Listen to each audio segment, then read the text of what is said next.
ถูก เงื่อนใส่รถไปรถของบอกแก้วเลยพี่น้องเนาะบางเทื่อเลขสิออกได้มื้อแลง โอ้ย เบิ่งนำแน่ นี่ เด้อ เบิ่งมึงดู เอาว่าคือสิรถเนี่ย คือสิ ตามเย็ดเด้อ 3 รถให้เอา ไปทำงานเบิ่งแล้ว โอ้ย มีใบขับขี่อ่ะนะ มีโซเฟอร์อีก เอามีใบขับขี่ แต่ถ้าตำรวจโกรธมื้อนี้ก็คือเกม แม่ ไม่ได้พื้น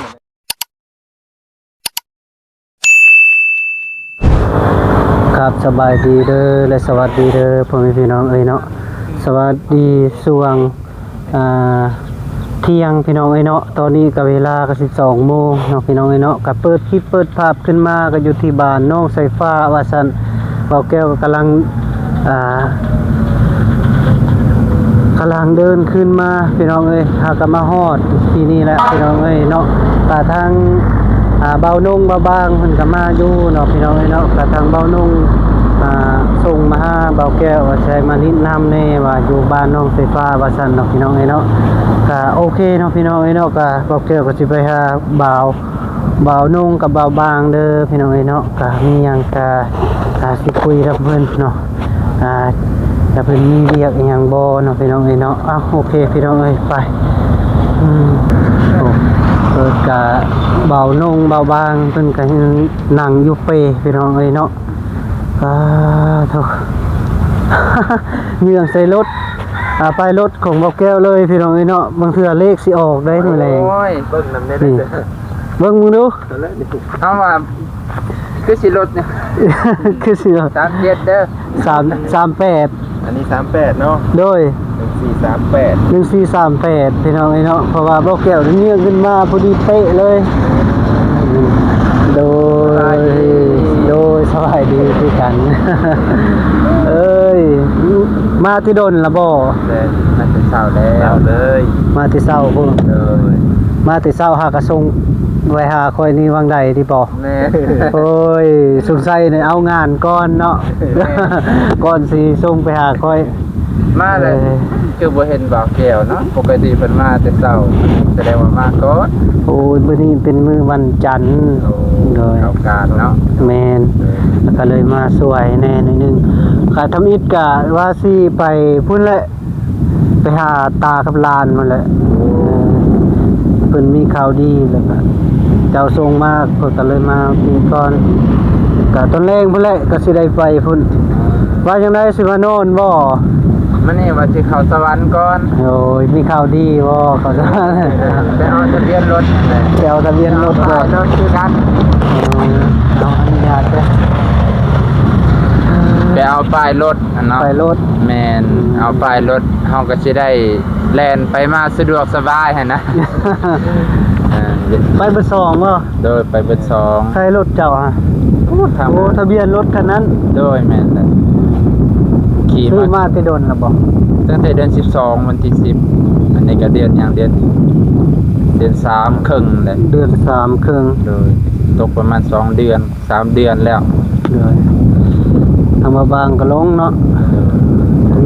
มีอย่างยังทางเจ้า ก็ขับรถให้เฮาเอา ไปทำงาน เพิ่น แล้ว โอ้ย มีใบขับขี่อ่ะนะ มีโซเฟอร์อีก เอามีใบขับขี่ แต่ถ้าตำรวจโกรธมื้อนี้ก็คือเกม แน่ ไม่ได้ถือมาได้นี่ เอาแล้ว ไม่ได้ถือมา หรือจะใบขับขี่มานำ มาได้เธออีกว่าจังได เพราะเช้านี้มันได้นอนเนี่ยก็จักนั่นเลยเนี่ย อืม มาแต่งงานศพมันดิซอยเวเพิ่นละก็มาเลย เอารถคันเดียวที่ลง แม่ อันเดียว รถยังยี่ห้อยัง รถ ฮาดาด้า จีนรถ มาลี มาเลย โอ้ยเพิ่นบ่กวดดอกบ่แม่นเว้าดอก ใช่เด้ โดยเพิ่นบ่กวดดอกรถนี่ มีแต่เฮาใส่กันน็อกใส่ แม่น อ๋อ บ่มีป้ายก็อยาเพราะว่าเฮาบ่ได้ลงอันกายลักเจ็ดไปเด้มันเอาลงไปเอาป้ายก็อยู่ลักเจ็ดพี่ หลักแปด ลักแปดมาพี่แม่นแล้ว แต่ว่าการที่เลาะสวรรค์แน่บ่ได้ไปหลาย เอ้า ปี ยิงป้ายแล้วก็ไปเลย โอ้ยิงไปแล้วก็ลงเนาะ แม่นก็บ่มีปัญหารถเรื่องรถนี่นะ โดย คันว่ารถแบบนี้นะโอเค โอเค ไปบ่รอดเด้ เนาะเพิ่นก็เลือกอยู่ซั่นเนาะ แม่นแล้ว อืม คือวังใดนี่แหละรถที่เว็บไอบ่อย่างต่างๆนี่แหละคันเป็นเว็บไอมาเลแล้วก็ขี่ได้ อ๋อ เพิ่นบ่ได้กวดได้กักอหยังใด อ๋อ แต่ว่าคันเว็บไอธรรมดานี่ของไทยนี่โอ้ยจึกตัวเลย โดย เพิ่นกวดเบิด โดย ตามหน้าที่ ต้อง เนาะ และ แม่น โดยโดย มีหนังสือบ่มีหนังสือเพิ่นกวดเบิด โดย แต่ว่ารถของมาเลนี่เพิ่นบ่กวด อ๋อ ขี่เลาะแล้วแหละ โดย ไอ้น้องเฮาก็ขี่เลาะแล้วแหละ อ๋อ เราบ่ได้ว่า ได้ยิน ไหน แล้วดีใจแล้ว แม่น มีกังวลไปเลย กังวลแล้ว สิลีได้ โดย จากแรกคันเพิ่นอยากเฮ็ดก็บ่ฮู้คือกัน โอ้ย ตัวนี้ แล้ว นะ แต่ดวงอีกแล้ว แม่น แต่ดวง แล้วแต่ดวง ยิ้มใส่เพิ่นน่ะเห็นเพิ่นก็สบายดียกมือไหว้ได้ทางนี้ เอ้ยเนาะ เด้อก รณีเพิ่นอันนั้นก็ซื้อน้ำซื้อในเพิ่นแล้วก็แล้ว โดยธรรมดาเล เฮ็ด ย จะได้สาหาเฮาลงไปเอาป้ายเนาะแต่ว่าหนังสือมีอยู่ติ โดยมี โอ้ยบ่เป็นหยังขนาดรถเฮาซื้อตอนนั้นก็บ่ป้ายยังมันมีเฮาก็เลาะก่อนก็ได้ เพราะว่าหนังสือเฮามีแล้วเด้มัน ถ้า มี เพิ่น แล้ โพ ว ดเขาก็เอาหนังสือให้เพิ่น แม่นเอาหนังสือยื่นให้เพิ่นแล้วก็แล้ว โดยโดย ก็ต้องเอ้ยเนาะ เพราะแม่เฮาก็บ่เคย โอเค อันนี้บ่เคยมีแบบที่มันเป็นมีเอกสารก็เลย โดย เคย ก็เลยเฮ็ดไว้ให้มันถูกต้องซะเนาะ โดย ไปใส่ไปมาไปใส่มาใส่ก็ถือว่าสะดวกสบายบ่ได้กังวล โดยกินข้าวกินน้ำแล้วบ่เจ้า ยังที่ตอนเที่ยงนั่นแหละ ยังตอนเที่ยงเห็นยังกินมันนี่ ภาษีพากันตำมะฮุ่งว่า ต้องคุงบ่ปิ้งกระปู สงสัยจะไป แม่น ตาม กระปูเฮาไปขุดเมื่อวานนี้ โอ้ บ่แม่นคอยดอกไปขุดกะน้องไฟฟ้าพุ่นแหละไปขุด เห็นอยู่ โดย เพิ่น โดย ยังบ่ทันกินได้เป็นเว้านะ โอ้ ยังทันกิน พอดีเด้อสะเนาะ พอดีเลยเจ้าน้อยนี่ก็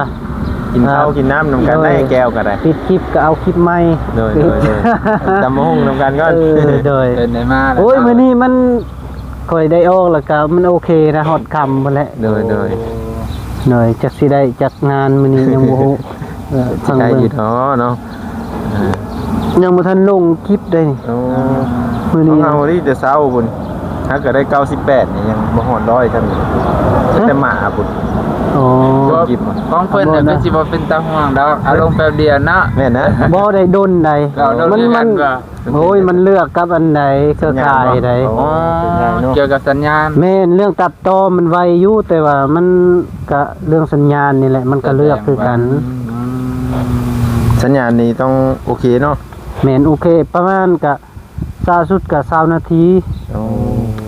ถือว่า ซาสุดอีหลีได้คันมันมีสัญญาณนี่รอ เลยเลย ต้องใส่ราคาบ่เนาะ ราคาให้บ่มีเลยได้ อ๋อ ราคายากเวลาเฮาไปมาน่ะมันยากเข้าในเมืองให้บ่มีสัญญาณ ในเมืองสไลด์เขาใส่ละเก้าบ่ แม่นละเก่าส่วนหลาย ราคามันกระติดกระตอนนะ โดยโดย ไปพารับก็ เดี๋ยว ใส่ บ่มี บ่ได้ สัญญาณนี่ดิใช้งานบ่ได้ โดย แฮงยาก หลักเก่ามันมี 5G เนาะในเมือง แม่นนะ มันก็เลยแห้งเลย ไม่ไหวได้นี่ บ่เมืองเฮายังบ่ทันมี 5G มีแต่ 4G คันซิโนลงไปแล้วมี 5G ถือว่า ล ไหว งไว ทันใจ อ๋อทันใจว่องไวดิ โอ้ ตรวจ5นาที4นาทีจบ จบ คลิป เลย หนึง อ่ะจบ แม่น น่ะเห็นบ่ อยู่ใส่วะ ฝนสิตกเลยได้อหั่น แม่ใกล้ๆนี่ไม่ใช่ ไกลๆนี่ได้ อ๋อ ไปเบิ่งก่อน แม่นอยู่ว่าอะไร เอาแล้วอยู่สิได้อันเด้โอ้ยพี่น้องเอ้ยเนาะตามเสียงกบออบอยู่ใส่เด้เนาะ อย่าว่าได้อยู่เข็มน้องบน คือซีเมนต์แถวนี้แหละเนาะนี่โอ้แดดปึ้งจึ้งอันนี้อบอยู่ ไหวมีเป็นหมูเห่าที่บอกแก้ว บ่ขวดเบิ่งดูคือซีเมนต์แถวนี้แหละเอาเลยมีหูมันบ่คันมีหูแล้วแม่นรู้เลยแอบ เรื่องกบยามนี่มันก็ห้องบ่พ้นกับวิธีตก แม่นพ่นสิตกแล้วได้แบบนี้เนาะหูนี่บ่จักนี่ เมื่อนั้นว่าสิอันไปหาการอึ้งกับพ้นมีตกพ้นตกมีแห้งไอ้แก้วเอ้ย แม่นเลยดิ แม่นว่านี่ โอ้ยแม่นแล้วนี่โอ้ของแท้แล้วโอ้นี่แหละ ลงไปดิ ต้องหัวหน้าสายฟ้าไปแล้วจะแบบนี้ได้ โอ้ยให้หัวหน้าเพิ่นแหละไปมาบุกเอา ได้ แอบ หาหูไว้ พี่น้องนี่เนาะ กบโชว์มาห้องยามนี้ ผู้นี่แหละโตคือสิใหญ่เนาะ จุดเลิงเล่นกบใหญ่พี่น้องเอ้ย ขนาดแดดอยู่นี่ก็ยังแอบอยู่ เสียงห้องเลย ลงสวรรค์สิเมื่อทั้งพุ่นเลยบ่หรือเป็นไง จะได้โค้งขึ้นมาพี่ โอ้ ตอนเช้าบ่น้องเราจะได้ขึ้นมาหรือว่าน อนบ่สิไปนอนอยู่พุ่นบ่ โดย มาแรงสิเนาะ ไม่แน่นะ โอ้ แล้วมื้ออื่นให้ถ้ามันแล้วไว้เฮาก็มาพี่ โดย โอ้ ถ้าเวียกเฮาแล้วไว้หลายอย่าง แสดงว่านัดผู้สาวอยู่พุ่นบ่จัก บ่มีดอก โอ้สงสัยอยู่คันแบบนี้นะ ผู้สาวก็ยอมเลยเนาะ อยากได้บ่โอ้สาวสวรรค์หลายนี่เด้อ เฮาก็ย่านแต่บ่มีมันนี่เลี้ยงเพิ่นนั่นแหละแม่น เฮ้ยอันน่ะคือยินข่าวว่าทางแม่ใจดีว่าสิซัพพอร์ตเจ้าอยู่ ทางใดทางใดเนาะ คือได้ยินอยู่แว่ว เว้า ๆ ก็ดีใจแท้ทางนี้ยังบ่ฮู้เลย เออ ใหญ่แท้ เป็นได้ได แม่ หึ ทางเลยทางว่าบ้างนี่เป็นทางว่าลง เบิดซองแล้ว บ่ชองบ่ แม่น ผู้ใดเนาะไปซัพพอร์ตหยังแหละ เดี๋ยวสิบอก อายุเป็นใจดีใจแท้โอ้ย กะ เขาเป็นเลิกสิเขาไม่เป็นนอนกิจสวรรค์ เนาะ กะบ่แน่นอน โยเป็นแต่นอนนี่ได้อีกคืน กะบ่แน่นอนตัวนี้เนาะกะยันเพิ่นเว้ายอกซื่อ อ๋อ ว่าเป็นแต่ ๆโดย ได้ดีใจ โดยแต่เพิ่นก็แนะนำเฮาอ่าบ่ป้าบ่ทิมกันเฮ็ดไปเรื่อยๆสู้ไปนํกันเพิ่นว่าหั่นน่ะแล้วก็เฮ็ดจะได้เนาะ เอาไม้ สู้ไปแม่นทั้งได้ยินข่าวอยู่บ่ทางซองเบาบีใช้งานบ่ได้แล้ว โดย ได้ยิน ซอง ข่าว เรา อยู่ ถึกแบนซองแดง เพิ่นว่าจักมื้อก็คือว่าเดือนหนึง 14 มื้อ 14มื้อ โดยเป็น10ซองทิศพุ่นแหละ มัน ส ระ อง งับ คลิป นะ บ่ ซองทิศ สองทิศ โดย ขันเขาไปนี่เขาก็จะได้ทิ้งเพื่อนเนาะขันไปมีคำมา โดยคันไปบ่คันมาบ่คำก็สิไปแวอยู่เฮือนดอกว่า โอ้ติดต่อหาเราแล้ว โดย กันอยากไปกะ เรียกว่าสิไปเซอร์ไพรส์เนี่ยนะ โดยไปเซอร์ไพรส์เซอร์ไพรส์หยัง เนี่ยเพิ่นเซอร์ไพรส์ครับไม่ใช่ไหม เซอร์ไพรส์แบบว่าไปหานะไป ไป เยี่ยม เยี่ยมบ่ แม่น เป็นมื้ออื่นเป็นหยังกันสิไปก็ไปนำกัน ก็มื้ออื่นนั่นแหละคิดว่าเพราะมื้อนี้แล่นรถยาวเลย อ๋อ เล่นลงสวรรค์ แม่มื้ออื่นน่ะนัดกันก็ได้ โดย นัดกันแล้วเฮาสิเล่นรถเดี๋ยวนี้ไปท่าอยู่เซโน โอ้โอเคโอ แต่ เค เขาขึ้นมานั่นแหละพ่อกันอยู่นั้น แม่นพอกันแล้วก็นัดเพิ่นมา โดย นัดเพิ่นอยู่เฮือนลาวหั่นแหละ โดย ให้เราออกมารัดแล้วก็ไปกินข้าวกินน้ำแล้วก็มา อืม ได้เห็นกันเนาะ โดยจึงได้เห็นกัน ได้เห็น นะ กันเดือดโดด วางแผนเนาะ โดย มีหยังก็สู้ๆเพิ่นก็ได้พอเงาเนาะคนเฮาในมือเฮาได้เฮ็ดก็บ่มีคลิปลงบ่หรือเป็นบันมันเป็นแล้วก็คือกันนั่นแหละทุกคนก็คืออกหักกับผู้สาวเลยเนาะ เดี๋ยวนั่นเลยก็ เออเออ บ่ฮักกับผู้สาวแบบว่า จนบ่อยากเห็นหยังเนาะเฮาบ่มีคลิปลงก็คือกันเนาะ โย อืม มันก็เป็นรอยแล้วแหละ เป็นรอย คเคยเฮ็ดเนาะ จักสิไปถ่ายไสถ่ายทางใดก็วิวบ่ขึ้นก็เป็นรอยๆเลยแม่พี่น้อง แม่ อาศัยแต่ว่ามาเฮือนน้องสายฟ้าใครแน่ อ่าน้อง ขอ บุ ให้ ต พี่ วี น้องเพิ่นใจดี โดยน้องบุตวีอยู่บ่ เปิดไฟ ไป ไปหา หาหมู่บ่ ไปหาหมู่ โอ้เมื่อวานนี่เพิ่นไปหาอันนั้นไปหาขุดคุมลักพัว โอ้ ทางลุงเพิ่นเอาไปคุมหนึ่ง5,000กีบ โอ้ ก็พอเฮ็ดอยู่ได้ พอเห็นอยู่ สำหรับบ่าวแก้วละเนาะ แต่แดดเนาะ แดดจังโอ้ ได้แสนนึงเมื่อวานนี่ก็ได้เบาอันบุตรวีอ่ะ อ๋อ คุณทั้ง แสดงว่าไวเติบเลยเพิ่นขุดเนาะได้แสนหนึงน้องสิพาก็ได้50,000ซื่อ เอา โอ้ขยันนี่เลยนะ คิดว่าคุ้มแน่เนาะ หาเงิน ไปเบิ่งกับปูเขา ไปไปไป เฮ็ดกินจะน้อยนี่แหละน้องไอ้เนาะกับเป็นจังไดสิปิ้งเลยเฮ็ดจะได้ต้ม จี ปิ้งนี่ยังครบอยู่บ่มี10ปลายโตเลย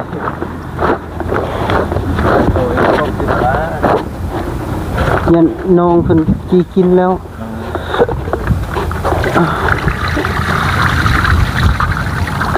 เราไหวได้เราขุดก็โอ้ยยังครบอยู่ เดี๋ยวน้อง นี่ จวดแล้วเนาะคนเคยหาอยู่หากิน กระปูไข่ได้นี่เนาะ กระปูหน้า แต่มันกระปุนน่ะ ไข่ ไข่ นี่เนาะ ไข่ครับพี่นี่ กินยังไงที่เกิดมันเนาะ คิดอย่างหนึงก็ดิต้นเขาแต่เฮาผัดโอ๊ตบัดนี้ เลย แต่ว่าหูกระปูนี่ลายแค่นี้แต่เนาะ เลย เบิ่งเลย ลายเลยเท่านี้ สายฟ้าว่ามัดลูก เลย ปูไข่ คันมีเวลากะมื้ออื่นเข้าไปคันว่าสิเจ้าสิมานอนแล้วก็เฮาสิพากันทมตัวนี้ซะเนาะ โอ้เด้อ มันเป็นน้องไว้นี่บ่คักเนาะ โดย แม่นละ ทม แล้วเฮาสิปล่อยน้ำตัวนี้ไปทางใดบัดนี้ อันระบายมาทางพี่ อ๋อ ระบายออกมาทางพี่เลยนี่ เนาะ ตัวนี้เฮาตันเลยนี่ตัน เพื่อให้มันไหลไปพุ่นเนาะ แม่นให้มันไหลมา ขุด พี่ ห้องมาผิดเลย เลย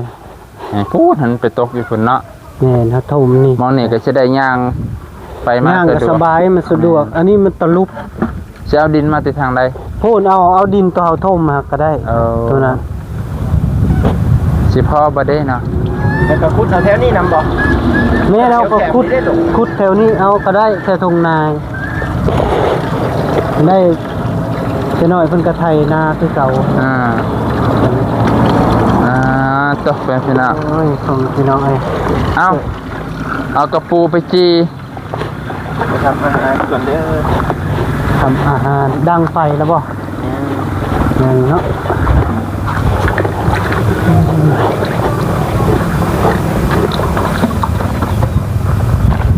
จบอยู่สอบกิน อยู่หากินตามนี้แล้ว ปูสองเมื่อวานนี่พี่น้องเนาะน้องเพิ่นยังบ่ทันเฮ็ดกินน้องสีฟ้ายังท่ารอท่าเบ้าแก้วอยู่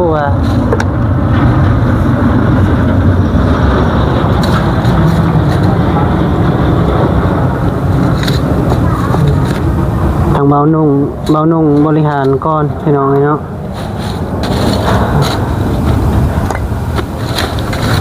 เอาก่อนทานนี้ไงก่อน เป็นทางเดินทาง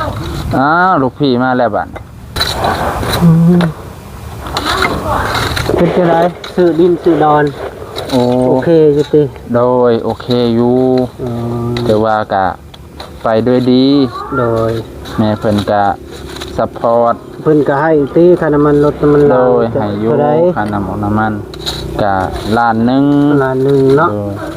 50 ดอน โดย พี่น้องเนาะ ล้าน2 ล้านเนาะสิว่าล้านหนึงก็บ่แม่น โอ้โห2 ล้านเนาะ100 ดอน 100 ดอนเพราะว่าอันบ่าวน้องก็ซื้อนั่นซื้อนี่ โอ้ ให้เพิ่นนํเอาเงินตัวเพิ่นให้นั่นแหละ โดย มันก็เลย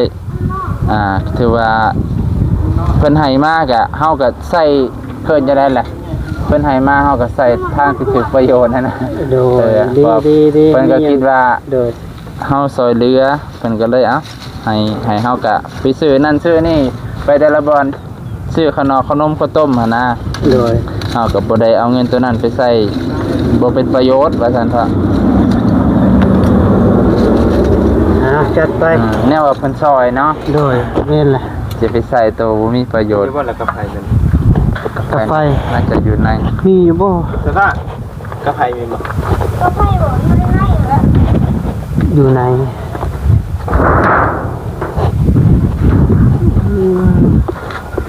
ไปอีกคู่ ขักอยู่เนาะ เช้านี่กินอันนี้นี่ กินยังกินนั่ง กินน้ำเค็ม โอ้อันนี้เลยแก้วอันนี้นะแก้วขี้ตัว โอ้ คำว่าแก้วเมงดาพ่นสุดท้ายแล้วโบแมน ไปครับเจลขี้ตัวไอ้นี่ ใส่เนาะ ค่าและขี้ตัว โอ้กาแฟเกือบตามตาครับพ่อพี่น้อง เป็นงูเขียวแล้ว เป็นงูนี่ตอดแล้ว ตอดตาตับเหลือ จิตใจละเมอบ่ นั่ง ได้ ไม่ ยิน เอาเอ้ยนี่นั่งเข็ม เอาไปต่อให้ตะปูก็ได้ ได้ปะ มันแกงเนี่ย บ่ได้แกล้งได้นอนอยู่หรอกแม่นนอนไป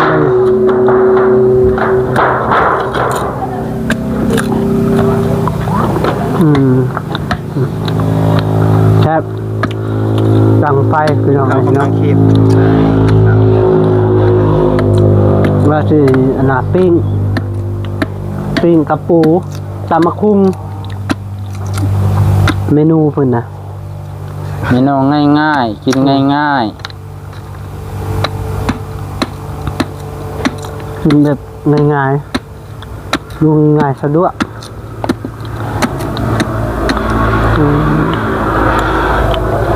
บ่ได้มาหาเพิ่นหลายเกือบ 7-8 มื้อเกือบเป็นทิศนั่นแหละทิศกลัว หน่อยเฮ้ยแล้วมีงานเนาะอยู่เพิ่นก็ ตาบ่ได้คือกัน เพิ่นก็ขาดผู้สาวบ่ได้เนาะ ต้องไปเจาะผู้สาวตลอดเนาะ ต้องไปจ่อผู้สาวโอ้ยจัก ชอบผู้สาวอยู่เมือง ผู้สาวกับผู้สาวมีเขาเจาะ เมียเก่าอีกเซตบาทอีก ผู้สาวก็เป็นของมือสอง อืม วาสนาเฮามันได้สิซ้ำนี่นะแสดงว่าเคยทำบุญนี่เคยเอาแต่มือสองไปเฮ็ด อยู่อ้าวมือนุ่มได้ป่ะนี่เนาะ โอ้ย ไม่ชนะมึงต้องเด็กแต่ดังไพ่เนี่ยไม่ได้ดังใจเขาหรอก อ้าวเอ้ย ทำไมพูดอย่างนี้ครับลูกพี่ สบายดีป้าลุงก่อน สวัสดีปะโง สวัสดีครับสิ อืมอื ทำไมพูดอย่างนี้ ได้แต่ดังไฟไม่เคยดังใจเขาสักที อืม ให้ประใจแล้วแหละ เดี๋ยวเราจะจีออก มื้อนี้เมนูตำมะคุง จับน้ำจับปีกไก่ ซึ่งกระปู ปีงกระปู จับไก่ปิ้งไก่นี่ได้จะเคยซื้อมา เอา ก็เห็นแล้วอันน่ะหูอบๆทีนี้ ไม่ใช่ นี่จังไดจะไป เบื้องละ อ